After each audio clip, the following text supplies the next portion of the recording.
Pandemia, atuação psicológica em um hospital de campanha. Esse será o tema da primeira live de 2021. Hoje, 30 de janeiro, vou receber a psicóloga Jaqueline Martins. Sejam bem-vindos. Olá, pessoal chegando, Jane, Kelly, Érica. Que bom esse reencontro, hein? Daniel, a primeira live de 2021. Com essa live eu abro aí, né, as atividades, o sábado às 16 horas. Esse ano eu vou diminuir a intensidade, a frequência.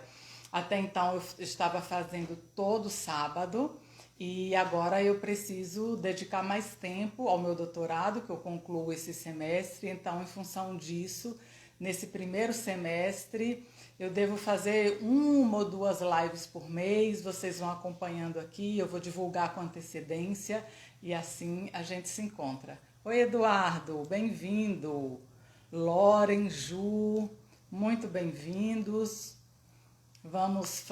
Olha aqui quem está, Cláudia Gonçalves, Maria Júlia, que legal.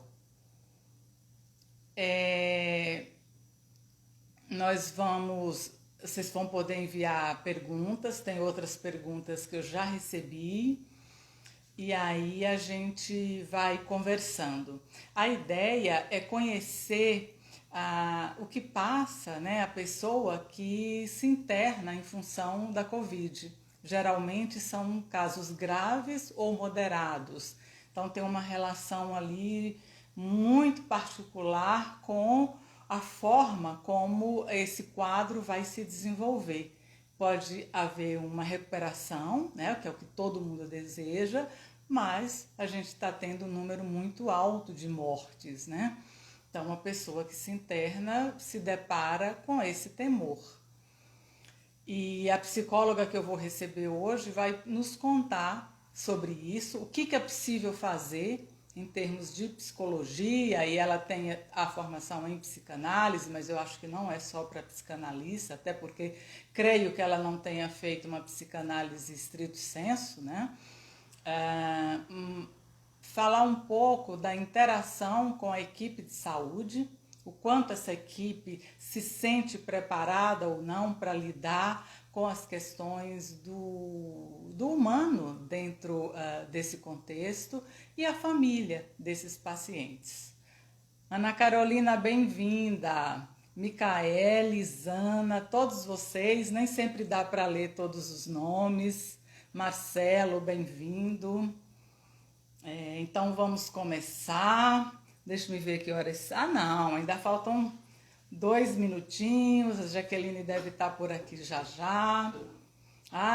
Olha, estão timidamente colocando os coraçõezinhos. Se vocês puderem colocar bastante, porque aí eles já vão anunciando para quem está online que a live começou.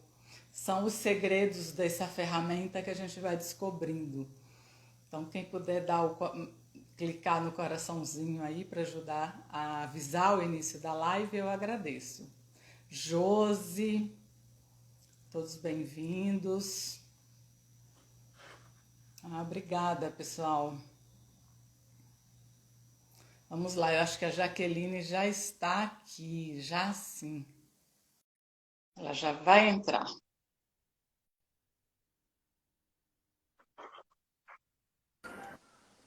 Olá, Jaqueline! Oi, Gente, deixa eu colocar o meu fone. Vocês estavam me ouvindo? Porque agora que eu me dei conta que já estava plugado, mas eu não estava usando. Mas acho que não impediu, porque o microfone, né, ele alcança. Deu para Tudo bom, ouvir. Jaqueline? Tudo bom, Ana, e você? Tudo bom, muito obrigada por aceitar o convite. É um prazer tê-la aqui.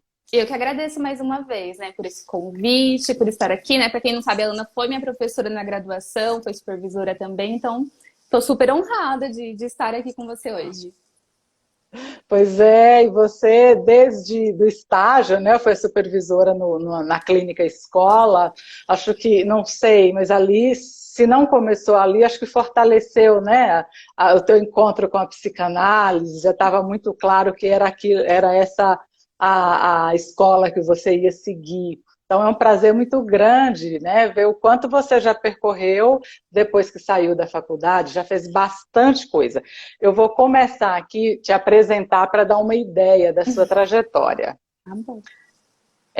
Você fez especialização em psicologia hospitalar na Santa Casa de São Paulo, se especializou também, fez o curso de formação, né, em psicanálise no CEPSI, foi psicóloga no Hospital de Campanha de Heliópolis, aqui em São Paulo, inclusive o Isso. hospital esse que está aí, né, Vai prestes a ser reabrir. reativado, não é? Vamos Isso. falar sobre isso. E lá você ficou tanto 3 meses no hospital, como depois que o hospital fechou, continuou acompanhando alguns pacientes. A gente vai falar sobre isso já já, mas você também tem o seu consultório, né, Jaqueline? Você é uma psicóloga Isso. clínica. Também. Desde a sair da graduação, né? Inclusive a indicação do CEPS foi da Ana no último ano, né, de faculdade e deu tudo certo. Uhum. Consegui finalizar aí essa outra especialização também. Que legal, que legal. Jaqueline, desde o início, né, da pandemia, que eu tinha muita vontade de trazer aqui um psicólogo que tivesse atendendo pacientes com Covid-19. E foi difícil encontrar, e você tão perto, tão querida, e eu não sabia. E por acaso eu descobri, eu falei, nossa, finalmente a gente vai poder conhecer um pouco dessa experiência. E eu queria começar te pedindo para falar como essa oportunidade apareceu e o que te atraiu para trabalhar num hospital de campanha. Tá. A oportunidade veio através de processo seletivo, né? Lá no início da pandemia, que veio a notícia que iam ser abertos, né, os hospitais de campanha, eu falei, opa, minha oportunidade, né? Já que eu tinha acabado de encerrar a especialização em psicologia hospitalar pela Santa Casa, e falei, agora é a oportunidade. Antes eu fiz também um cursinho. Eu fiz um curso curto aí de intervenções da Covid, né? Da pandemia também. Então, tentei me preparar e fui participar de processos seletivos. Não participei somente desse, participei de outros também. E nesse do Hospital de Heliópolis eu fui aprovada. Uhum. E aí é um hospital do governo do estado, então pelo que a gente conversou, você disse que vinha gente de outras cidades, não só aqui da capital, né? Isso. Se você puder falar um pouquinho desses, começar por aí, como é que eram esses pacientes internados? Isso. Eu fiquei no Hospital Estadual daqui de São Paulo, né? Então a gente recebia tanto pacientes que eram daqui da região metropolitana de São Paulo, quanto também do interior, né? Porque no interior a gente viu que chegou uma hora que eles não tinham mais suporte para atender esses pacientes. Então a gente tinha muito paciente que vinha do interior e era até uma dificuldade também aí por conta dos familiares, né? A angústia aí também dessas pessoas que acabavam estando mais distantes, porque eles ficam com essa questão do concreto, né? A gente está muito longe, será que o paciente, né, o meu familiar está sentindo que eu estou perto, que eu estou preocupado, o que está acontecendo? Principalmente com os idosos, porque dentro do nosso hospital era permitido, né, que os pacientes ficassem com os seus pertences, né, alguns, e com o celular. Então, pacientes jovens conseguiam ficar com o celular, conseguiam se comunicar com a família, que tinham acesso também à internet, né? A gente fornecia senhas de Wi-Fi. Mas os pacientes mais idosos, né? A família às vezes até mandava um celular, mas ele nunca usou um celular na vida dele. Então acabava aí dificultando e a gente também ia intermediar nessa comunicação aí com os familiares, né? Que estavam, né, distantes, como a gente sabe, não é permitido visita. A gente sempre orientava, né? Que familiar também não se deslocasse até o hospital, por conta dos riscos, né? A gente sabe que é um risco, tanto para a gente quanto para o familiar. Então, tinha essa orientação. Algumas vezes a gente chegou a receber, sim, familiares de pacientes do interior, daqui do estado de São Paulo também. E aí a gente ia reforçando e entendendo um pouco também dessa angústia, né? Da família, de uma família que está distante, de que seu ente está lá. Muitas vezes ele não tem acesso, né? Ele sabe o que está acontecendo com o familiar dele através do boletim médico, né? O médico, uma vez por dia, entrava em contato com a família para passar, né? Olha, o que está acontecendo. Só que muitas vezes também a pessoa fica tão angustiada, né, que acaba não entendendo de repente algum termo, acaba falando pro médico que entendeu e não entendeu, né? Então tem todas essas questões aí do atendimento à distância, vamos dizer assim, porque era assim que era feito, né? Os boletins médicos também. Quer dizer, então o papel da internet, da tecnologia é bem importante, porque a gente está falando de pacientes que precisam ficar isolados para não transmitir o vírus para seus familiares. E aí, acho que até o boletim médico era por telefone, é isso? Que o Sim, médico. sim. O boletim médico ele era feito por telefone, né? E a psicologia em conjunto, né? Com o serviço social, a gente tinha os tablets e os celulares do hospital, que a gente utilizava para fazer as chamadas visitas virtuais, né? E então que a gente conseguia deixar esse paciente um pouco mais próximo, né, do familiar. Claro que a demanda, né, como a gente está falando, era muito grande. Então nem sempre a gente conseguia, né, fazer de todos os pacientes com os familiares, mas a gente sempre deixava claro, se não foi feita uma chamada de vídeo hoje, não quer dizer que aconteceu algo, porque a fantasia da família era aconteceu alguma coisa com o meu ente, né, aconteceu alguma coisa com ele, por isso que não fizeram. Nem sempre, né? Muitas das vezes não era isso, muito pelo Não contrário. tinha tempo, né? A gente falava, a gente vai dando prioridade para quem já fez, para quem ainda vai fazer, né? De como que tá o quadro do paciente, porque não bastava a gente ter o desejo nem a família de fazer a videochamada. A gente precisava também de uma autorização prévia da equipe, né? Se o paciente tem condição clínica para fazer a chamada de vídeo, porque a gente está falando de uma doença que acomete aí, né? Principalmente a questão respiratória. Então, vai ser benéfico ou não a gente fazer aquela chamada de vídeo naquele momento? A gente vai cansar o paciente? Ou o que vai acontecer? Então, a gente precisava em conjunto. E o paciente também, porque muitas das vezes o paciente recusava essa chamada de vídeo. Ele falava assim, olha, eu não quero ver minha família agora, eu não me sinto à vontade, eu vou ficar fragilizada, eu vou chorar, eu não quero demonstrar que eu estou sensibilizado para minha família. A gente, claro, que entende. A família muitas vezes não entendia e queria tudo isso a custo. Então a gente ia trabalhando, tanto com o familiar, né, explicando que a pessoa está mais fragilizada, que não quer dizer, né, que ela não queira, que ela esteja... Às vezes a família diz, ele tá bravo, ele tá com raiva, foi de briga. Não pode ser que sim, pode ser que não, mas a gente ia tentando trabalhar essas questões. E muitas das vezes, conforme o paciente ia tendo uma melhora clínica, ele aceitava falar com a família. E aí queria parecer bem, né? Isso. Eu ia, às vezes, fazendo aos poucos, né? Tinham casos que muitas das vezes o paciente ele se recusava a fazer a chamada de vídeo e falava assim, vamos mandar um áudio para sua filha, para o seu filho, então só para ele ouvir sua voz, porque a gente entende que quem está do lado de fora fica muito angustiado também. E aí ia começando devagarzinho, às vezes por áudio, depois passava por uma ligação, até que a gente chegava aí na chamada de vídeo. Em alguns casos era feito esse trabalho aí também. Sempre respeitando, né, todo mundo, o paciente, a equipe e a família. Sim. Bom, então como você já... queria que você falasse um pouco mais em termos de angústia, o que aparecia, as fantasias, quais os fenômenos psíquicos que você observava nesses pacientes?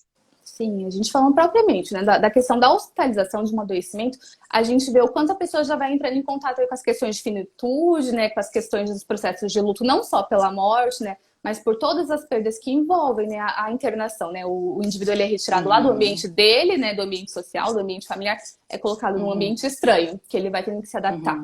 Aí a gente já vai vendo como que esses processos vão acontecendo, mas que são questões muito subjetivas, né, de cada indivíduo. Sim. Cada pessoa vai levar o processo do adoecimento e da hospitalização de um modo. Para alguns, era um período ali que ele ia receber maiores cuidados, né? Para então ficar bem clinicamente, ter alta, retornar para o ambiente dele. Para outros, não. Já era visto como algo muito ameaçador, né? Como se de fato ele estivesse ali. Eu escutava às vezes, eu vim para um corredor da morte, eu vim aqui para morrer aqui, né? Eram algumas das fantasias. A culpa, né? Muita gente escutava que não estava fazendo, né, o distanciamento social, como as orientações. Então, vinha...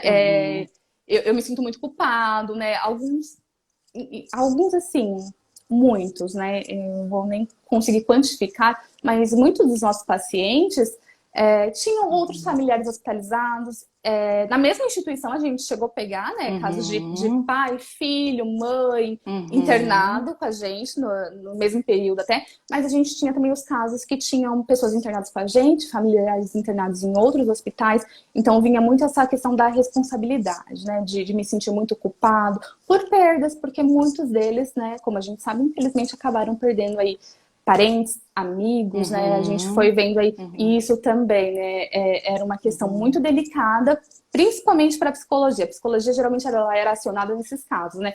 Que chegavam ou pelo boletim médico, ou a família ligava pra gente e falava assim, olha,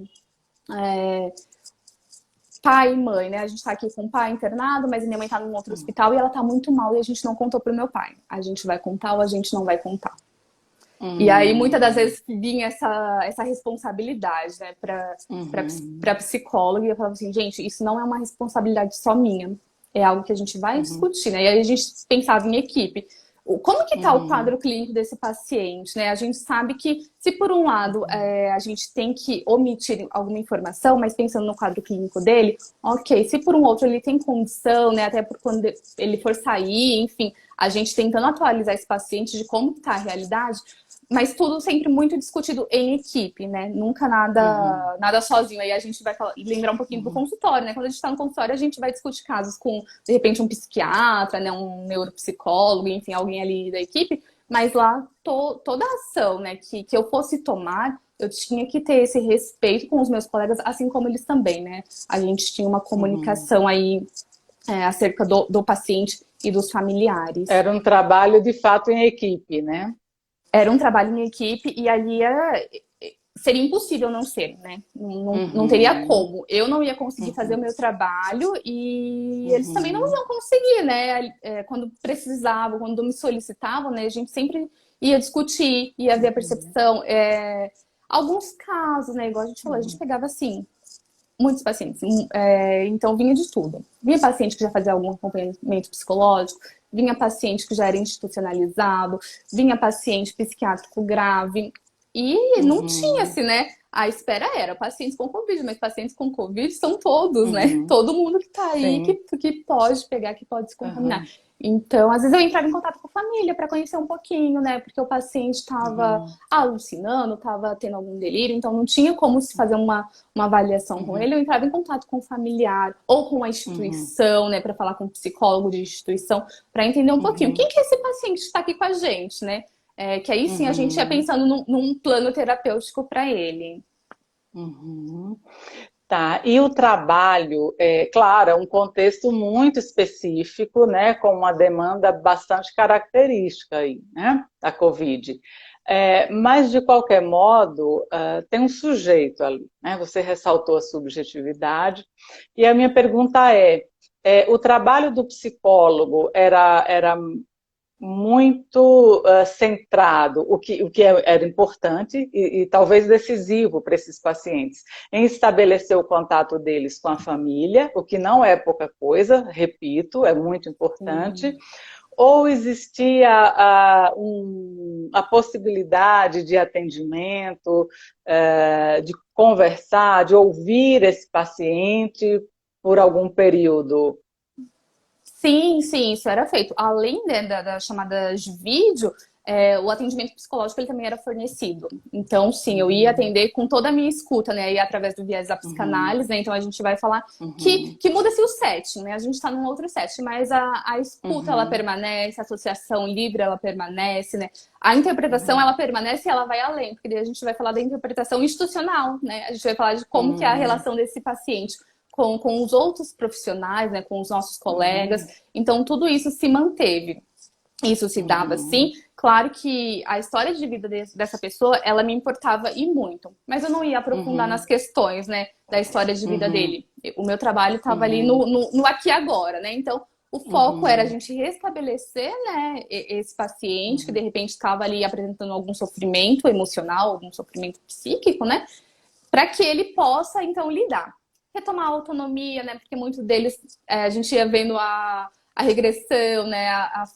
Perdendo aquela autonomia. Então, era o medo de ir no banheiro, era de repente um medo de se higienizar, a questão de alimentação. Então, tudo isso ia intervindo. De um outro modo, um pouco mais ativo do que o nosso trabalho na clínica, né? Então, utilizando técnicas de reasseguramento, psicoeducação, né? Validação, porque era algo muito importante, né? Da gente validar. Porque às vezes o familiar ligava e a gente contando, né, que ele estava ali porque ele desobedeceu, porque ele não seguiu a orientação. Então não é o nosso papel, né, fazer isso. A gente já não faz isso. Julgar, né? Não é para julgar o paciente se ele fez certo ou errado. Não, ele tá ali, ele é nosso paciente, né? Independente do que ele fez. Então a gente pegava aí pacientes institucionalizados e a equipe queria conhecer a história. Eu falava assim, gente, a história de vida do paciente ela não nos importa, mas importa quem que tá aqui. Então muita coisa, às vezes, faz a gente criar um viés, criar julgamentos. Então vamos focar no que tá acontecendo aqui durante a hospitalização, no que a gente pode auxiliar esse paciente aqui. Né? Quais são os medos, quais são as fantasias dele, o que está acontecendo para além do verbal, né? Então, tudo isso era possível durante os atendimentos psicológicos que vinham, né? Inclusive, ele vinha com muita demanda. Então, tinha dias que eu não conseguia nem cumprir, de fato, a demanda de pedido, né? De atendimentos por conta disso. E até mesmo porque somos nós, né, psicólogos, que vamos dar conta dessa angústia emocional. Então, pra gente fazer a avaliação e ver, de fato, tá acontecendo alguma coisa, ou é uma angústia muito da equipe, né, porque a equipe também sofre, também se angustia, principalmente agora, porque nós nunca pensamos, né, que a gente ia passar pelo que a gente passou. E os outros profissionais também não. Então, foi um grande desafio também ir trabalhando. E sempre tentando sensibilizar a nossa equipe. Né? Vinha aquela queixa, paciente ansioso, paciente deprimido, né? Sempre vem um pouco que rotulado. E aí a gente vai ver, vai conhecer, você conversa com o paciente, entende um pouquinho da história de vida dele, às vezes conversa com a família. O paciente, ele não é, né, uma pessoa deprimida, ele tá ali tendo alguma reação adaptativa, que é natural. Se a gente for ver esse contexto, né? O medo, o que ele estava vendo antes, né? E aí segue aquelas orientações que a gente dava antes, né? Vamos evitar excesso de informação, excesso de TV, porque mesmo lá no hospital tinham muitos que continuavam, né, vendo tudo isso, e isso acaba, né, deixando uma pessoa que já está adoecida muito mais ansiosa, porque naquela época... Hoje a gente não tem muitas informações, né? Lá no início da pandemia, bem menos, né? Bem menos. Então, sem dúvida que isso ia deixando, né, essas pessoas muito mais angustiadas, mas não quer dizer que ela estava deprimida, né? Ela precisa tomar alguma medicação? Talvez não. A gente ir entendendo o que está acontecendo com ela, né? Tentando se adaptar. Eu sei que é muito difícil, né? O paciente, ele foi para o hospital, ele vai ter que se adaptar à nossa rotina. Mas a gente pode também tentar dar um contorno, né? Uma continência. Acho que aí os apontamentos do Winnicott faz muito sentido nessa atuação. Da gente estar ali como suporte, né? Como sustentar. Então, foi o que você disse, não foi um atendimento clássico, né, que a gente faz aí na nossa clínica com o nosso paciente. É um outro tipo de atendimento que às vezes a gente segurar na mão da pessoa já é terapêutico. Às vezes a gente está sentado ali do lado dela, já faz diferença, né? Eu lembro que tinha alguns pacientes que às vezes tinham algumas dificuldades e eu participava do momento de refeição dele. E estando ali com ele, né? Dando a segurança, claro, clínica, que estava tudo bem. E a gente via como que isso ia surtindo efeito, né? De como que ia também acontecendo esse vínculo, né? Com o serviço de psicologia. Que, claro, a gente vai para oferecer um conforto, né? Então, não é que a equipe não forneça, mas a equipe, né, enfermagem, os médicos, eles são vistos por um outro viés do paciente. Ele vem aqui para me furar, ele vem aqui, né, para me atrapalhar o meu sono.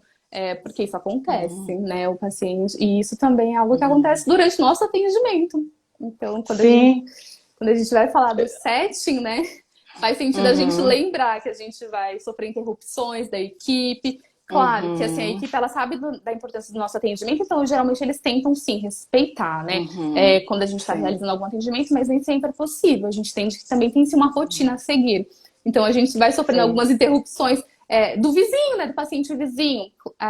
Falando em enfermaria, né? Os pacientes ficavam separados, mas na UTI, alguns pacientes acabavam ficando com o vizinho, ficavam 2, né? Por quarto. Então tem que se tomar um cuidado, né? Com sigilo, com o tom de voz que você usa, e isso você pode orientar até o paciente, né? Olha, vamos tentar manter o sigilo. Enfim, desse atendimento, do que está acontecendo. Às vezes ele também, né, fala assim, eu tenho receio, né, será que ele está ouvindo? Então são coisas aí que a gente vai tendo que ter um feeling, né, para pegar. O paciente está conversando com a gente, ele está à vontade, ele está se sentindo seguro, ele não está, o que a gente pode fazer, o que a gente pode passar de orientação também. E acontece, né, nesse caso aí dos vizinhos, de repente eu tô lá atendendo e o vizinho vai, né, começa a conversar também. Então, aí a gente tem que falar, olha, daqui a pouco eu vou ir conversar com você também, né, tudo assim, com muito tato, com muita delicadeza, né. Eu tive uma experiência de trabalho hospital, mais de 20 anos atrás, e era bastante comum, né? Estar atendendo, tinha enfermeiros que entravam e falavam, opa, eu volto depois. Claro, não estou falando daqueles pacientes que tinham um horário exato para aquela medicação ser administrada, mas que tinha flexibilidade, então o enfermeiro falava, opa, eu já volto, e tinha outros que achavam que o psicólogo só atrapalhava. Então entrava, fazia questão de interromper, e era uma questão, esse relacionamento com os outros profissionais, né? Então, isso de fato, eu confesso assim que enquanto equipe, né, a gente pensando sempre numa questão muito humanizada, num todo, eu não tive nenhuma questão propriamente sobre o meu atendimento. Muito pelo contrário, né? Todos eram muito respeitosos, né? A gente conversava, a gente discutia os casos, né? Porque o pessoal da enfermagem, Sim. principalmente, eles que passam a maior parte do tempo com o paciente, né? Eu vou lá e fico alguns minutos, né? Enfim. Agora, eu imagino, Jaqueline, sem querer te interromper, que aí tinha um fator que imagino, e quero que você me diga se faz sentido ou não, que poderia fortalecer o vínculo de vocês, que é a emergência da situação e o ineditismo, né? Ninguém tinha experiência com esse tipo de atendimento. Então, eu acho que é necessário essa união para que vocês consigam dar conta dessa tarefa e também para se apoiarem, né? Para emocionalmente sustentarem ali em conjunto, porque eu imagino o quanto também mobilizavam vocês. Isso, exatamente. A gente se apoiava assim, a gente dava suporte um para o outro, né? E enquanto colegas, né? Não enquanto psicóloga, enfim, mas enquanto colegas a gente se ajudava, a gente se ajudava, a gente se apoiava, né? A gente passava por muitos momentos, né? Porque a gente falando do contexto hospitalar já é a gente lidar com impotência e frustração. No contexto hospitalar de pandemia, a gente vivia isso de um modo muito intenso, né? Eu até brincava assim que o nosso dia ele era como uma montanha-russa. Ao mesmo tempo que a gente ficava muito contente pela alta de um paciente, a gente ficava entristecido por um óbito, né? Ou pela piora clínica de um paciente que a gente vinha acompanhando, né? E isso a gente ia vendo, né? Como que vai acontecendo com todo mundo, porque nos mobiliza porque a gente se identifica, né? É inevitável a gente estar naquele ambiente e a gente não se identificar, mas aí a questão também do que a gente vai fazer, né, com essa identificação, porque aí você pensa, podia ser eu, podia de repente ser algum familiar, né, alguns dos meus colegas, né, que já tinham tido a Covid também, então conseguiam também, né, ter uma empatia aí por esses pacientes, olha, de fato, né, é isso, difícil, né, cada paciente tem uma reação, tem um sintoma, então a gente também se mobiliza enquanto ser humano, porque não tem como, né? Foi uma vivência, eu digo que foi uma vivência de vida, não só uma vivência profissional. Porque nos mobiliza ali do começo que a gente entra até. É claro que a gente queria, a gente ficava muito contente, né? Pelas altas. E a gente tinha, assim, muitas altas. Mas a gente ficava muito, né? Muito entristecido, muito frustrado, né? Quando a gente tinha que noticiar o óbito para a família. Eram momentos aí muito tristes, né? Infelizmente, né? Era um comunicado completamente à distância, né? Essa família não tinha uma despedida, pelo que eu vejo aí na mídia, né? Isso, o que acontece? Presencial. A comunicação de óbito, ela lá no nosso hospital, o nosso serviço social convocava a família, né, para ir até o hospital. Claro que não dava nenhuma informação, nenhum detalhe por telefone. E lá presencialmente no hospital ia assim uma equipe para poder dar a comunicação aí do óbito para a família. O que a gente não tinha era o reconhecimento, né? O reconhecimento ele passou a ser feito por foto, por conta de demanda, por conta de desgaste físico e emocional da equipe. A gente não conseguia, né? Então a gente, sim. E o risco do contágio, eu imagino também, né? Sim. Então eram muitas questões aí concretas, né, e subjetivas que a gente ia vendo que a nossa equipe também vai ficando muito cansada, né, de sempre estar comunicando, por mais que fizesse um revezamento, né, porque não era sempre ia ter nesse rodízio também dessa comunicação de más notícias, né, porque senão a equipe também não dava conta. Sim. A equipe também é humana, né? A equipe também é humana, a equipe também sofre. Interessante. Pensar nessas questões todas. E aí, esse hospital se encerrou, né, quando baixou o número de casos, foi isso? E você continuou acompanhando Isso. alguns pacientes por 3 meses? Isso, o hospital ele se encerrou, né? Ele foi desmontado de fato, e eu fui convidada para continuar no atendimento do pós-Covid, que era para acompanhar aí os nossos pacientes, né? Não só dos nossos que estiveram no nosso hospital, mas pacientes também da rede que fossem encaminhados, aí pacientes que estiveram hospitalizados, né, por conta da Covid, para fazer esse acompanhamento que era via teleatendimento e também foi disponibilizado presencial. Porém, assim, o presencial, de fato, a busca foi pouquíssima, né? Dava para contar os pacientes que buscaram atendimento presencial. E o teleatendimento é o que entrava em contato com esses pacientes, né? Para saber como que eles estavam, como que foi pós-alta, né? O que estava acontecendo, estava precisando de algum acompanhamento, de algum suporte, né? Isso a gente fornecia também. Tá. E aí, nesse momento, foi possível uma psicoterapia breve, alguma coisa nessa linha, ou era mais para buscar dados objetivos? Isso. Não foi feito psicoterapia breve, tá? Isso eu digo. Talvez lá na internação era possível, sim, ser feito, né? Mais focado, enfim. Mas durante o período do pós-Covid não foi feito. Era feito mais esse acolhimento, entender o que estava acontecendo, né, com o paciente. Era ofertado, né? Eu ofertava, sim, um acompanhamento, porém muitos recusavam. Recusavam, às vezes, por questões de não querer se deslocar, né, até a unidade. Por contato telefônico também, não achavam seguro, né, estando em casa. É isso que a gente já está enfrentando, né, no nosso atendimento online, que muitos dos pacientes não se sentem tão à vontade para esse tipo de atendimento. Porém, durante a hospitalização, alguns pacientes, né, que eu vi que tinham uma necessidade de um acompanhamento pós, ou que já faziam, né, algum acompanhamento prévio, eu encaminhava para a rede. Eu, junto com a documentação de alta, eu já deixava o encaminhamento também, um pedido para acompanhamento psicológico. Você fala nos postos, dá um abraço aqui para Jacira. Nos postos, posto de saúde, não? Isso, via UBS. Né? UBS. Eu entregava, assim, um encaminhamento, né, de procurar na rede pública, enfim, algum local que fornecesse aí, e também próximo da região, né? Porque foi o que eu te falei, a gente estava lá, mas a gente recebia muito paciente que, de fato, era inviável ele se locomover até onde a gente estava. Tá. Você me contou, Jaqueline, que mesmo não podendo, claro, ter acesso ao paciente, que tinha uma família do interior, você me corrige aí se eu não entendi bem, que vinha todo final de semana, ele se deslocava do interior até aqui para ter notícias do paciente. Me conta um pouquinho como é que foi isso. Esse caso, inclusive, assim, um que eu me recordo bem, né? Alguns a gente pega, né? Acho que pelo envolvimento, pela mobilização. Foi um caso de um casal, né? De idosos, eles foram hospitalizados lá com a gente. Eles eram, sim, do interior de São Paulo.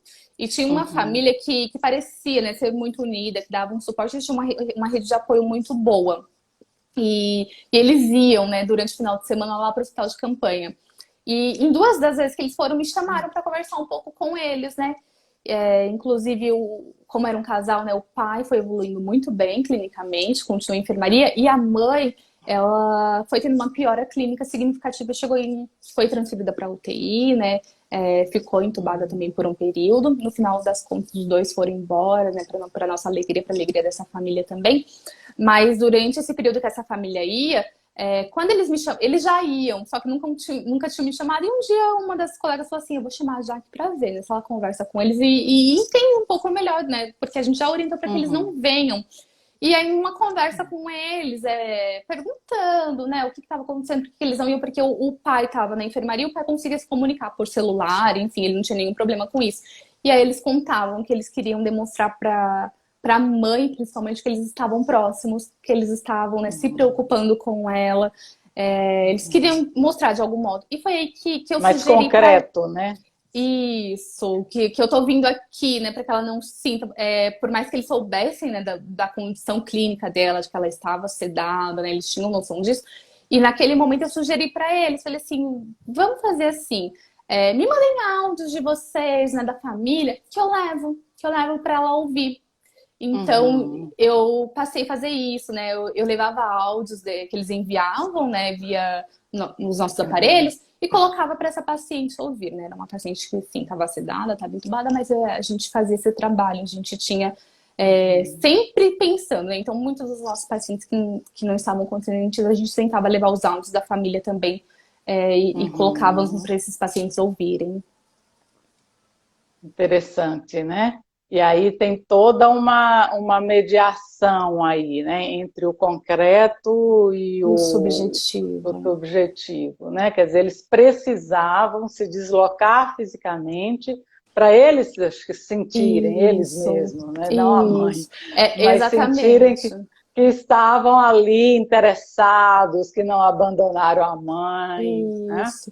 E numa conversa, né, num acolhimento que eu fiz com eles, eu disse, né, que era perceptível pra gente enquanto equipe desse cuidado, dessa proteção, né? E aí, de novo, entrou a psicoeducação, né, reforçando para que eles não se deslocassem por conta dos riscos, né? A gente tá falando de um ambiente que é contaminado, enfim.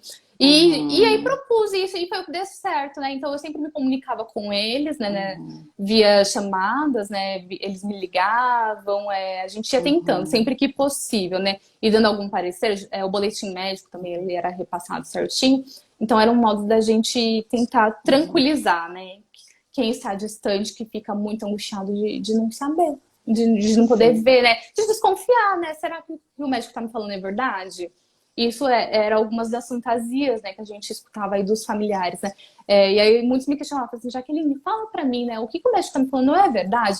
E aí eu não vou entrar nesse mérito, né, de falar o que o médico está falando, ou não, porque eu não tinha nem acesso ao que o médico passava, né, durante o boletim. Claro que eu tinha acesso ao prontuário, eu sei como que tá o paciente, mas o que o médico passa, nos termos que ele passa, eu não tenho, mas a gente vai delegando, né, o que é de cada um. Se o médico te passou isso, né, provavelmente seja isso, enfim, se ficar a gente orientava, ficou com alguma dúvida, ou durante a semana, porque alguns falavam assim, o boletim ele é passado tão rápido que eu não consigo perguntar, eu não consigo, não entendo alguma coisa, e aí eu falava assim, anota, né, às vezes a gente tá em casa durante a semana, o que foi surgindo de dúvida? Anota no momento do boletim médico, né, questiona, se não entendeu, questiona, vai perguntando, né, porque isso era o que ia acalmando essas pessoas, né, que vão ficando mais distantes aí dos seus entes. Eles poderem ser mais ativos, mais participativos, né? Sair um pouco, talvez, dessa angústia, do medo. Isso, né? E de demonstrar um cuidado, né? A grande preocupação dessas pessoas era de demonstrar que estavam ali cuidando, né, dos seus parentes, dos seus familiares, que elas não os abandonaram.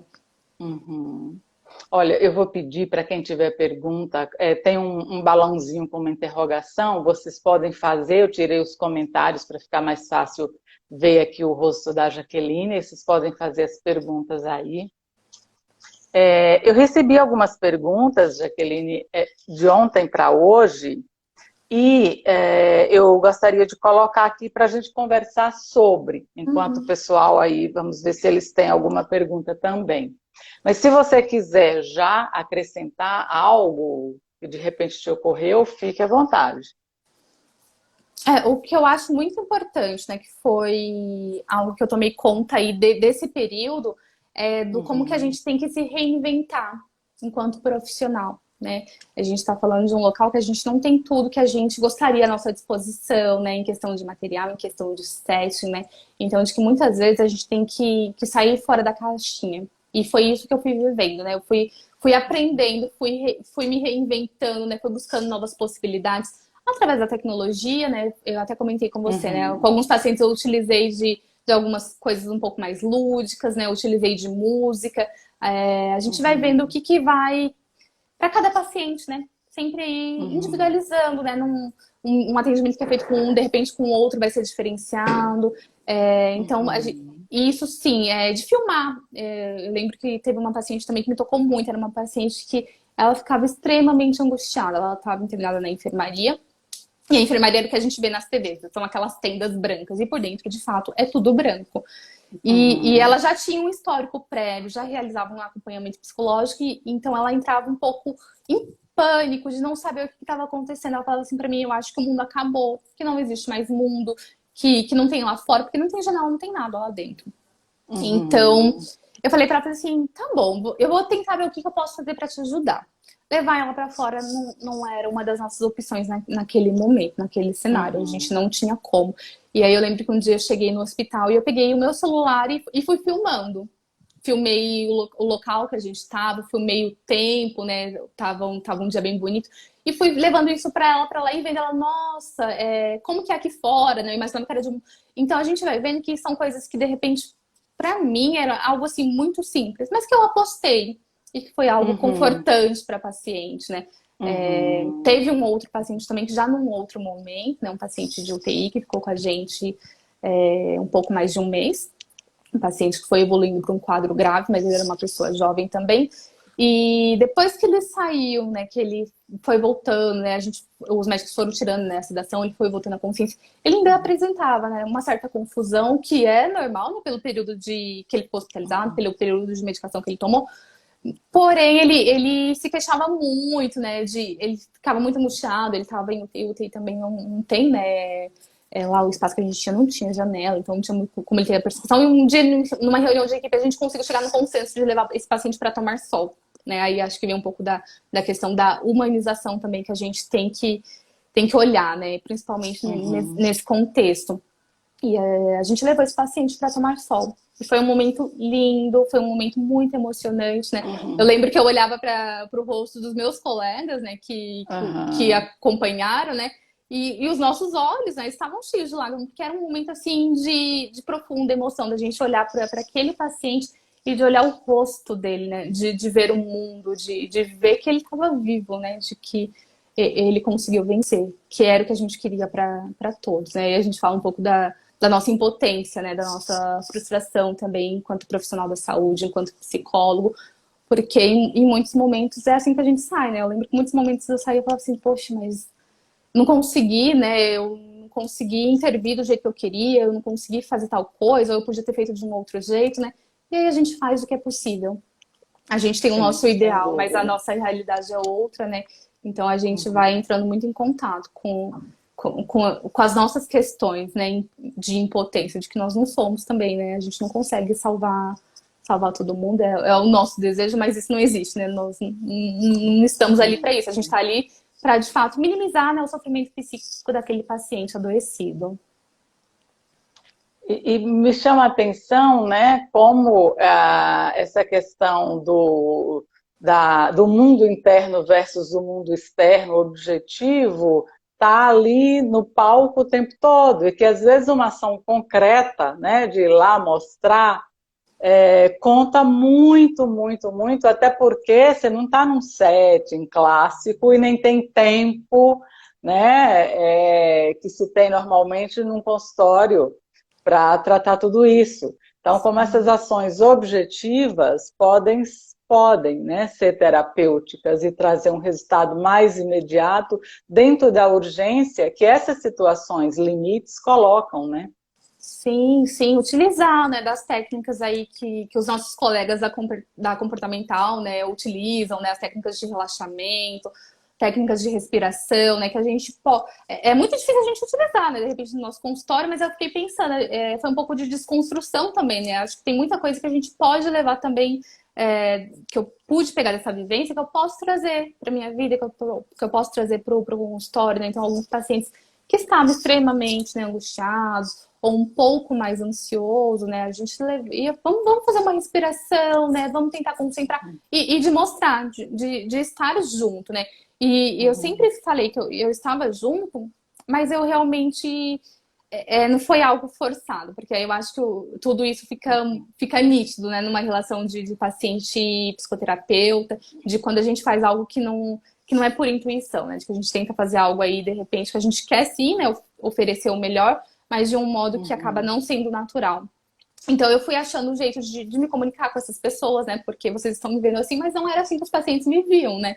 Era toda parabentada, então a única parte do meu rosto que eles viam eram os olhos, né?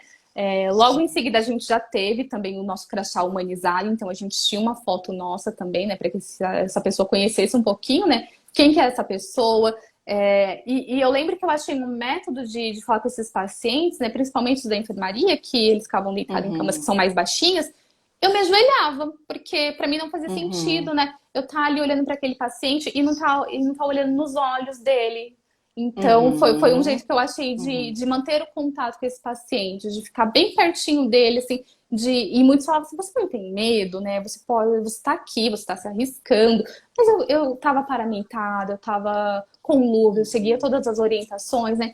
Então a gente tinha também esse lado que muitas vezes eu brincava, a gente usava da cisão, né? Porque assim, Uhum. eu tava no meio de um ambiente extremamente contaminado, mas não me fazia sentido eu estar ali com o paciente e não estar. Então, tinha alguns que falavam assim, você pode segurar minha mão? Sim. Posso. Posso segurar Sim, sim, porque se me dá você aqui. estava com todos os aparatos de segurança, não era você ficar. Eu imagino, na minha ignorância em termos de medicina, de infectologia, mas imagino eu que não é o fato de você dar a mão para ele, sua mão protegida, que vai te colocar em risco, né? Sim, sim, exatamente. Então, seguia assim todas as recomendações, né? Todos os cuidados que eram possíveis, mas assim como a equipe Uhum. médica, a equipe de enfermagem também, né? Tinha que ter esse Uhum. contato porque eu não ia poder ter, né? Então, muitos deles pediam, né? Falava Uhum. assim, segura, eu segura, para fazer Uhum. procedimentos invasivos, né? Principalmente para a gente tentar acalmar um pouquinho, porque a gente não tem como agir de um modo assim quando a gente não tem um tempo, Uhum. né? Uma coisa é a gente ter um período para saber o que vai acontecer com aquele paciente para a gente tentando preparar ele. Muitas das vezes a gente era pego de Uhum. surpresa, então a gente não tem um tempo para preparar esse paciente para o procedimento. Então, pacientes Uhum. com medo de agulha, o que a gente vai fazer, o que é possível, né? Pode ser que dê certo, pode ser que não dê certo. A gente não tem garantia, mas ficar ali junto, né? Segurar a mão, enfim, você tentar utilizar a tecnologia, utilizar o celular e ir conversando, né? É o que dá pra gente fazer Uhum. naquele momento, né? Se a gente ainda tem um tempo, Sim. a gente vai pensando aí nas possibilidades junto com a equipe, mas quando a gente não tem, a gente faz o que dá, o que é possível, o que nos vem à mente naquele momento. Claro que depois é igual quando a gente Sim. atende, né? Depois a gente fica pensando, nossa, podia, mas na hora a gente fez o que deu. Então vamos lá, temos uma pergunta aqui, Jaqueline. Aliás, duas. Pode comentar, eu não sei se eu consigo. Ah, tá, estou aprendendo Ah, aqui. Pode compartilhou. comentar, pode comentar sobre como é viver entre a fronteira da realidade vivenciada no hospital de campanha versus, acho que tem outra pergunta que complementa, versus o negacionismo. Aí ele está explicando aqui, o Eduardo. Obrigada pela pergunta, Eduardo. Que a caixinha não coube tudo na primeira pergunta, né? Então, como é que é viver nessa realidade dura de um hospital de campanha, né? Então, como a pergunta já diz, é real e tem ali riscos e danos psíquicos, físicos e sociais, etc., muito grandes, e o negacionismo. Exatamente. Isso eu via do nosso lado de lá, né? Porque o período que eu estive no hospital de campanha, de fato, era viver o hospital de campanha. Então a gente via do nosso paciente, né? Que tinham muitos que negavam. Era só uma gripe, era um resfriado Uhum. bobo, eu não ia ficar Uhum. hospitalizado. Né? Então a gente vê Uhum. o quanto isso acontece, né? Que depois que Uhum. ele está lá, ele toma consciência disso, né? Só que aí já é um pouco tarde, vamos dizer assim, ele entrou em contato aí da pior forma possível, né? É o que a gente vai falar aí de Uhum. repente dos mecanismos de defesa, né? De negar, Uhum. né? De cindir com a realidade, porque a nossa realidade é essa. O vírus está Uhum. aí, né? Não é algo irreal, não é Uhum. algo fantasia, não é imaginatório, Uhum. né? Ele está aí. Porém, algumas pessoas, né? Muitas, né? A gente Uhum. vê que cinge, né? E vai para esse lado aí do negacionismo, né? De achar que Uhum. é bobeira, de achar que não vai levar a nada, de que pessoas Uhum. jovens, né, não sofrem, muito pelo contrário. A gente teve experiências com pessoas jovens e que evoluíram para quadros graves, né? E que perdemos pessoas jovens também, além Uhum. dos nossos idosos, né? Que era um grupo aí que foi mais afetado, né? Mas Uhum. eu acho que é um pouco disso que a gente vê aí na população Uhum. geral, né? O quanto alguns vão Uhum. cingindo, né? E aí vai de acordo também com a subjetividade, né? Com a história de vida de cada pessoa. Acho que são pessoas, né? Geralmente a cisão, não só no contexto da pandemia, mas em outras situações, realmente a pessoa se sente tão fragilizada diante do perigo da contaminação, da restrição, da possibilidade de perder o emprego e o quanto ela precisa disso, que, olha, não podendo lidar, eu vou cindir, né? Quer dizer, como se não existe esse perigo, e assim eu acredito, até certo ponto, né? Porque a realidade se impõe de um jeito ou de outro, mas essa pessoa assim entende que ela então não corre perigo, que é tudo invenção, que é, enfim, isso ou aquilo outro, né? Então, a cisão, ela está encobrindo ali a precariedade de um psiquismo que entende que não pode fazer frente à finitude, à possibilidade de perder uma série de questões, pessoas, o luto. Então, ele é mas como todo mecanismo de defesa, ele funciona, né, entre aspas, até um certo ponto. Sim.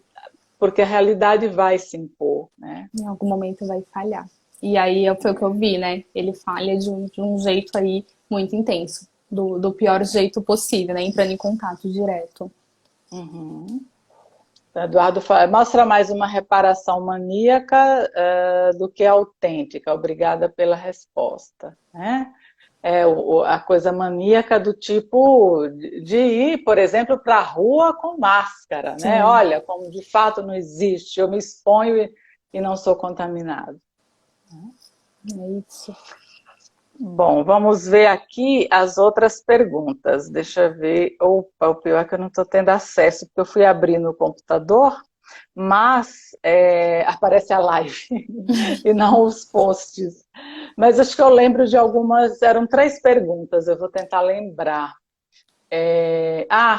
Eu lembro que uma pergunta é uma pessoa que diz que está com alguns parentes contaminados exatamente nesse momento e que uma tia que tem claustrofobia está com muita dificuldade de receber o oxigênio e que a equipe de saúde comentou que isso está muito frequente, é muito comum pacientes com essa dificuldade. Você viu alguma coisa assim? Especificamente assim, não, né? A gente via que tinha alguns que tinham uma dificuldade, né, de ficar com catéter, né? Que eu acho que deve ser o caso, porque senão ela estaria sedada. Esses pacientes que ficam com catéter, eles relatam um incômodo, né?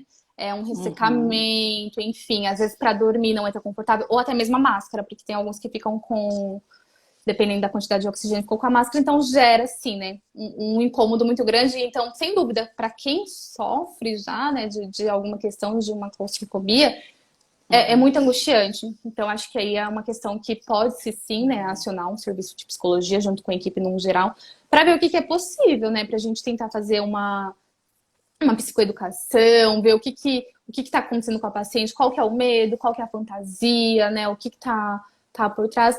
Mas é o que eu disse, nem sempre a gente vai conseguir obter resultados tão rápido, né? Principalmente no ambiente hospitalar.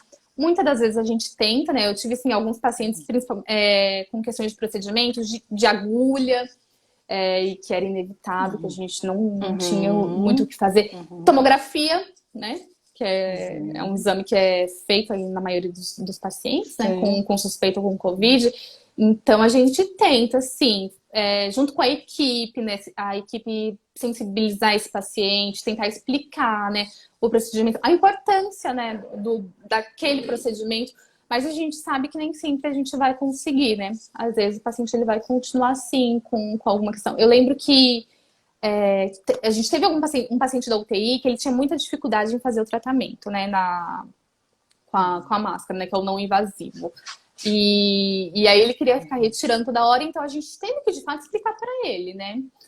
O porquê daquele tratamento, que a gente entendia que é desconfortável, né? Que a gente vai validar, a gente não vai invalidar o que o paciente está falando, o que ele está se queixando. Pelo contrário, a gente vai validar tudo que ele se queixa, ele relata, só que a gente também vai colocar para ele, né? Então eu lembro que a gente foi com a médica, né, com a equipe, e com a fisioterapeuta para explicar para ele, né?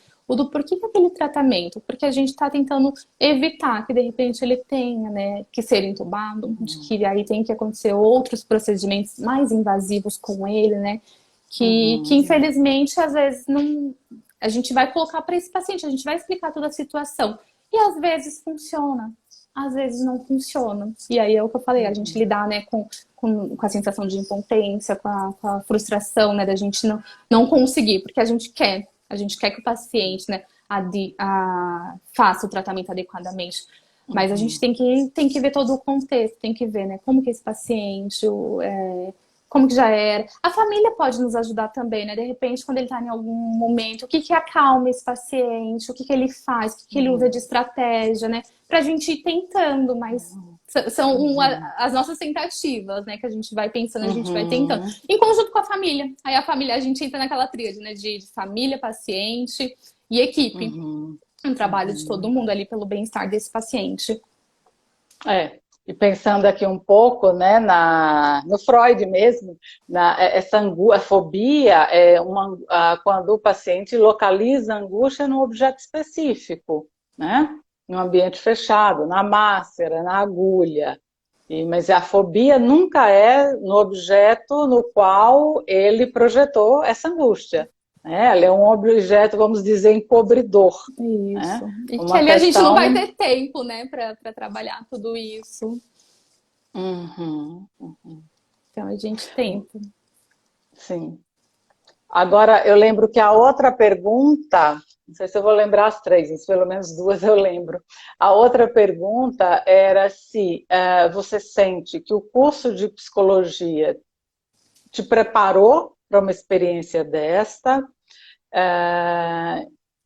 Era isso. Se o curso de psicologia prepara ou quanto na grade curricular faltam, por exemplo, disciplinas que possam trazer um pouco de ambientes de crise ou outros que você pode apontar aí para a gente, que conhecimento fez falta ou não fez falta, você pôde recorrer a eles, né?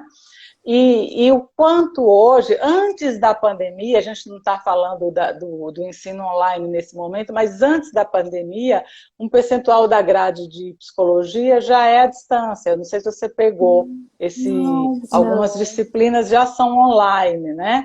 O quanto isto interfere ou não nesse preparo para um mundo que vem com demandas diversas. Eu acho que assim, a gente pensando, né, principalmente na nossa profissão, que é a questão das relações do contato humano, sem dúvida interfere. Que seja pelo contato, né, que a gente tem com os colegas de faculdade, com as supervisões, né, com essa troca, a gente já vai aprendendo. Acho que quando a gente fica aí, né, nesse mundo online, a gente perde um pouco disso, mas a gente viu também o quanto a gente foi capaz, né, de ir se readaptando, né, nessa modalidade. Que o que aconteceu nos forçou. Então, acho que não é impossível, mas que a gente tem que tomar um cuidado com algumas questões específicas. Falando propriamente da faculdade, a minha foi de fato, né, 100% presencial, não tive nada online. Meu último ano, né, da graduação, o estágio que eu escolhi lá dos obrigatórios foi da área da saúde. Eu não fui especificamente Eu cheguei a fazer atendimento no hospital, só que ambulatorial. Que tem, né, uma dinâmica totalmente diferente de enfermarias de UTI. Basicamente, a gente vai colocar e comparar com o nosso set do consultório, é bem próximo.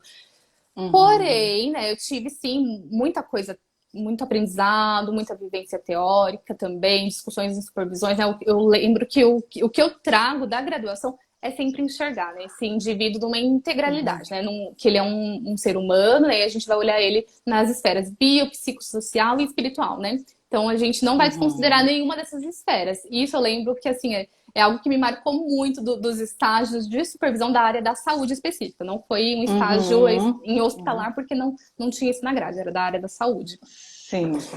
Mas eu acho que na faculdade a gente tem uma pincelada.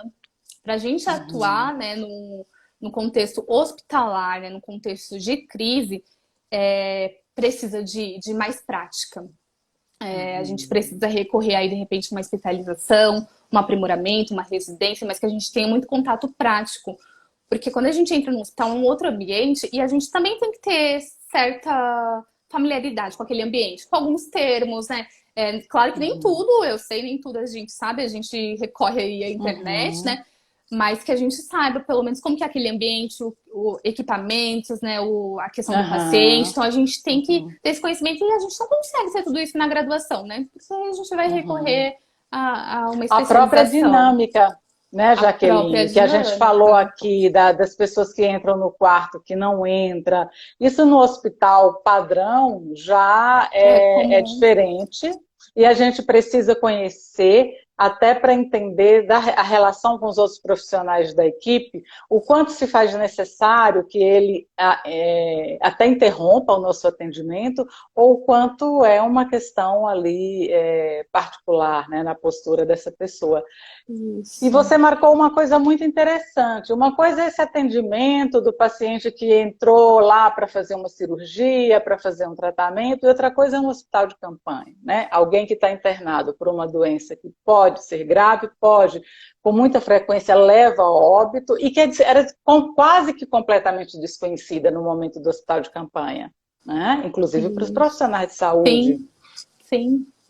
Por mais que a gente tinha aí um certo conhecimento, né, de como se funciona, era tudo muito diferente, né? A questão dos cuidados, né, de paramentação. Eu lembro que quando eu fiz as aulas, né, para me paramentar, o problema não é na hora da gente colocar, é na hora da gente tirar a roupa. Então a gente também fica preocupado com essa questão, né, do nosso cuidado, na hora que a gente vai tirar aquelas vestimentas, né, dos nossos objetos pessoais. Claro que a gente já entrava com o mínimo possível, mas alguma coisa a gente tinha que levar, de higienizar, né? Então, a dinâmica é muito diferente, né? Do paciente, da gente respeitar, que às vezes o paciente ele tá assim, né? Sentindo muita falta de ar. A gente não vai forçar um atendimento com aquele paciente. A gente não vai querer que ele converse com a gente. Muito pelo contrário, a gente tá ali, né? Para que a gente possa auxiliar, não para que a gente interfira de modo negativo no tratamento dessa pessoa. Então, tem todas essas questões, a questão de equipe, né? Algumas coisas se mantêm. Reuniões de equipe, que é algo que a gente tem o costume de fazer, né, no ambiente hospitalar. No hospital de campanha é muito mais difícil, porque é muito corrido para todo mundo. Sim. Então, é muito difícil. Na UTI ainda era possível, né? Tirava-se alguns minutos para a gente fazer uma discussão de casos em UTI, mas de pacientes da enfermaria, nem sempre era possível. Às vezes a gente achava, né, um médico, um enfermeiro para conversar, né, para ver um pouquinho, enfim, para entender.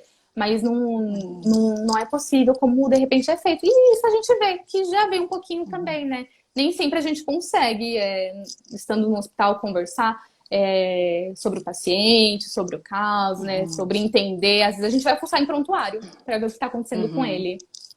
Eu fico aqui imaginando, né, o quão desgastante é para a equipe de saúde, porque além de toda essa demanda pessoal e técnica, tem só a coisa de se paramentar e de tirar, e o risco de contaminação, como você acabou de falar, na hora que você vai tirar todos aqueles instrumentos de proteção, a roupa específica, o quanto isso é estressante para a equipe, né? E aí eu vou fazer uma relação com outro aspecto que pode ser aquela pergunta do Eduardo. A gente falou mais do mecanismo de cisão, mas o quanto também os profissionais que estão lá se colocando em risco, trabalhando em exaustão, enquanto tem muita gente sem máscara, nos bares, nas praias, nos restaurantes, né?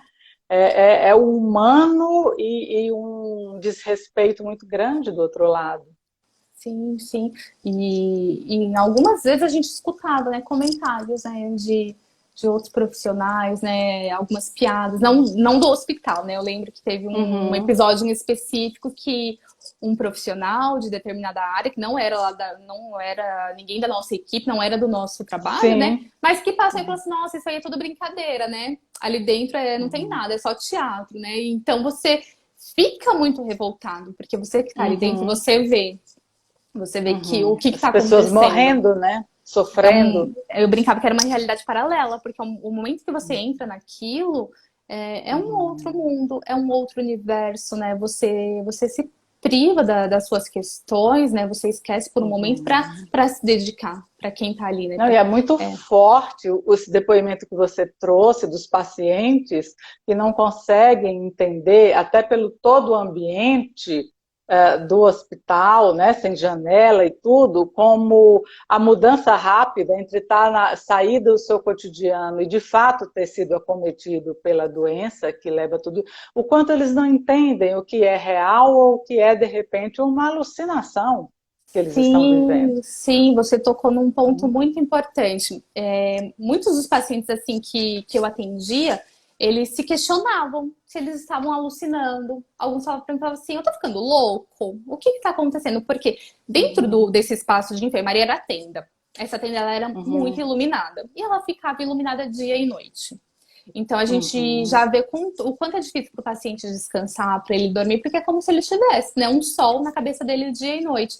Então muitos relatavam, né, traziam alguns conteúdos alucinatórios, de que via chuva, de que escutava vozes, de que viam coisas acontecendo, né? Então para a gente ver o quanto vai mexendo, sim, né, com essas questões, ao ponto de um paciente que não tem nenhum histórico prévio, enfim, nenhuma questão. Eu lembro que ele questionava, né? Teve uma vez que ele me chamou, ele solicitou um atendimento e eu fui, e aí ele contava, ele falou assim, mas eu tô ouvindo isso.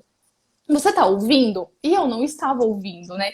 Então aí você pensa, e agora, né? Como que eu vou colocar isso pra ele? E eu colocava que de fato era uma reação natural, pela quantidade de dias que ele estava ali, pelo ambiente, né? Pelo descanso que ele não tinha, por conta de procedimento, por conta de medicação, né? Então a gente vai tentando colocar isso e naturalizar para esse paciente, né? Que o que ele está acontecendo é uma reação natural, é uma reação esperada, né? Naquele contexto, né? No contexto hospitalar a gente vê, principalmente com idosos, a gente vê isso muito com idosos também. Tá. Vou ver uma pergunta, que temos 3 perguntas, vamos lá. Aqui é como lidar com os pacientes que regridem a estados primitivos frente a angústias persecutórias deixa eu ver o que mais, de aniquilamento, quais as vias de atuação, acolhimento e espaço, nananã. Eu acho que é isso que a gente estava começando a falar aqui, né? É exatamente isso, essa regressão e a uma posição, se a gente for pensar aqui em termos kleinianos, essa posição primitiva, mas até mesmo de uma perda aí, de um contato momentâneo com a realidade, né? O que é essa experiência minha? O que é real? O que é alucinação? E você acabou de falar, né? Que você vai tentando dar dados de realidade para tentar fazer frente a esse cenário. Muitos relatavam, né, esses aspectos e não tinham histórico prévio, né? Então a gente ia tentando trabalhar com ele e a gente, pós-atendimento, pós-conversar, né, entender, tentar acalmar, né, de tranquilizar. Porque eu lembro que tinha uma colega, né, da equipe de enfermagem, ela falou assim, eu falei pra ele que não tem barulho nenhum, que é coisa da cabeça dele. E eu falei pra ela, isso não vai ajudar, né? Mas é exatamente as coisas da cabeça dele que importam, né? Isso. Então eu ia e conversava e ele falava assim, não, eu nunca tive isso, eu tô enlouquecendo. O que tá acontecendo comigo? Eu tô com medo, né? Então a gente vai mostrar que a gente tá ali com ele, né? O que tá acontecendo, de repente explicar, né? Ele não tá dormindo direito. A gente, né? Eu até usava isso como exemplo pro pessoal da equipe. Eu falei assim, gente, coloca a gente, né, numa situação dessa, para ver qual que vai ser a reação. Sem dúvida que cada um vai ter um tipo de reação, mas é algo muito, muito angustiante você ficar distante das pessoas, né, do seu convívio familiar, social, você ficar num local que é todo branco, né, que tem uma luz no seu rosto, que você não dorme. Se a gente pegar, né, o nível de consciência, quando a gente não tem um descanso direito, a gente já começa, né? E no hospital a gente não vai, né, ir para tantas questões assim tão profundas. Então, de fato, fica um atendimento ali que a gente tem que ver o que está acontecendo no aqui e agora. Se fosse no consultório, né, a gente ia tentar trabalhar de um outro modo. Mas aí, nesse sentido de acolher, de validar, né, de naturalizar para ele que aquilo que está acontecendo com ele não é algo anormal. Muito pelo contrário. É o que a gente chama no contexto hospitalar, né, uma reação de ajustamento, de adaptação esperada. Sim, sim. Muito interessante, Jaqueline. Deixa eu ver, a gente já até passou um pouquinho do horário, mas agora eu estou com essa... De tanto fazer live, o Instagram me liberou, ele não corta com 1 hora. Então a gente está podendo finalizar com tranquilidade aqui. Você quer colocar mais alguma questão? Eu vou abrir aqui os comentários, se você quiser. Se eu não me engano, eu tinha visto também um questionamento quanto às características, né, do psicólogo para atuar no ambiente hospitalar. Eu acho que todas as características, né, a gente pode ir desenvolvendo alguns hábitos, enfim. Mas acho que para trabalhar nesse ambiente você tem que ter, né, uma questão dinâmica, porque cada dia vai ser um dia de um jeito. Um dia, né, é uma montanha russa. Criatividade, né? A gente tem que pensar muito fora da caixinha, a gente tem que conversar com colegas, né? Às vezes isso também nos ajuda muito, conversar com colegas ou com o supervisor, enfim. E eu acho que, assim, o que é muito importante, que às vezes a gente esquece, e que eu vi com alguns colegas, né, de trabalho, não fiz, né, mas os colegas de equipe, é a questão do autocuidado, né? O quanto isso é importante, o autocuidado do profissional da saúde, né? Eu via muitos colegas sendo negligentes com eles, né? E aí eu falava assim, poxa, busca, né? Busca ajuda, vai fazer alguma coisa, tira um tempo para você. Era muito corrido, né? Era muito estressante, sim, o nosso trabalho, a nossa jornada. Mas eu sempre tentei tirar um momento para fazer as minhas coisas, né? Para eu relaxar, que fosse ali 5, 10 minutinhos, né? Então, acho que eu deixo isso também como um alerta, né? Como um pedido, que a gente também, né? Foi o que você falou, a gente também sofre, a gente também é humano e a gente também precisa se cuidar.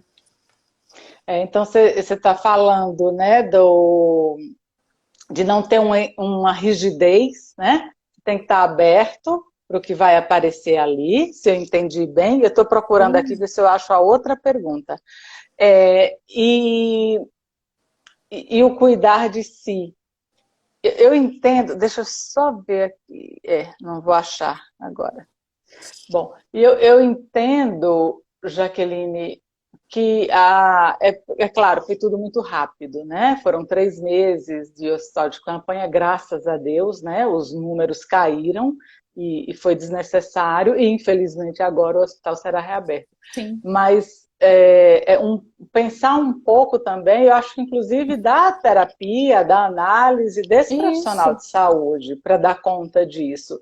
Porque eu trabalhei no hospital comum, não no hospital de campanha, há muito tempo atrás. E é um ambiente muito desgastante. Muito, muito desgastante. Né? Sim, sim. E nessa situação extrema, isso deve triplicar, né? Sem dúvida, então, é justamente isso que eu colocava dentro do autocuidado, porque em nenhum momento eu parei com a minha análise, né, eu continuei, e sem dúvida que isso foi muito importante, porque dentro desse período também surgiam as minhas questões, né, as minhas identificações, os meus temores, enfim, coisas que nós temos, né, enquanto ser humano, e que ali, de fato, a gente vai sendo tocado, né, de um modo mais profundo aí com algumas questões, né. Então, sim, precisamos, às vezes eu acho que o pessoal fica banalizando que psicólogo precisa fazer terapia, mas, gente, é impossível a gente cuidar do outro se a gente não se cuidar em primeiro lugar.